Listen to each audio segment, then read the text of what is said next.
Namah Shivaya children, welcome to the Amrita classes.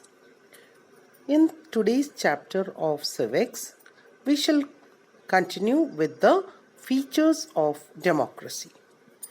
Children, in the earlier class, we studied with the simple definition of democracy. So what is democracy? It is a form of government in which the rulers are elected by the people. So this raises many questions. Who are the rulers?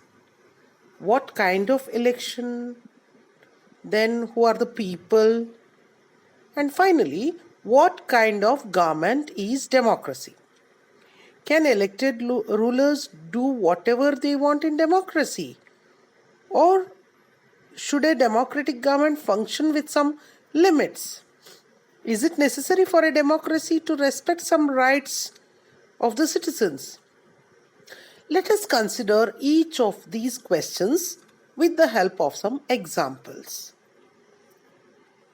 In Pakistan, General Parvez Musharraf led a military coup and overthrew a democratically elected government, and he declared himself as the chief executive of the country.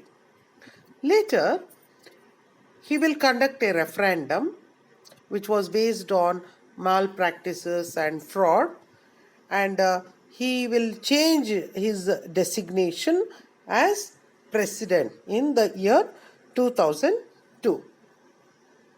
In August 2002, he will issue a legal framework order that amended the Constitution of Pakistan. According to this order, the president can dismiss the national or the provincial assemblies which are there in the country. The work of the civilian cabinet is supervised by a National Security Council which is dominated by the military officers.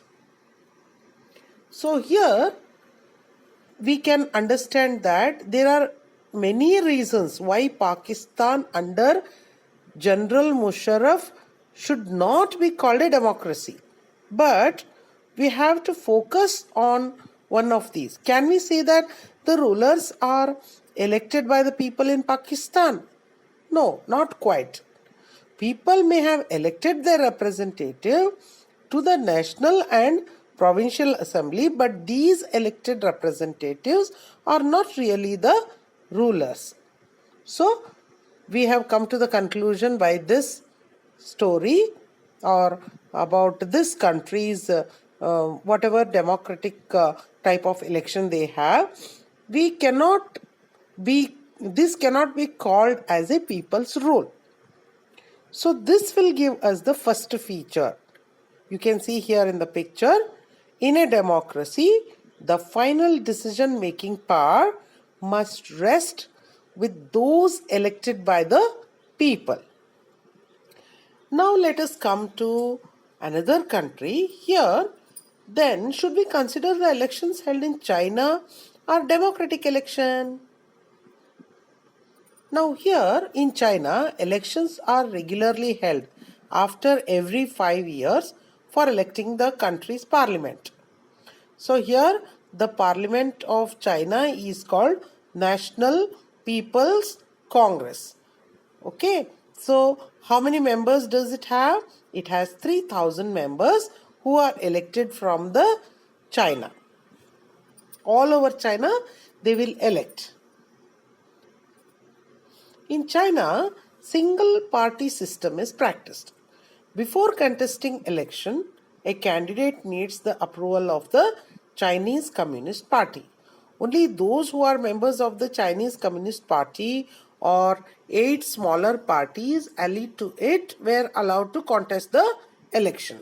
The government is always formed by the Communist Party of China. Now, from the independence of China, that is in 1930, every election, whenever it was conducted, it was won by a PRI, Institutional Revolutionary Party. Opposition parties did not contest election, but the PRI uses many dirty tricks to win the election.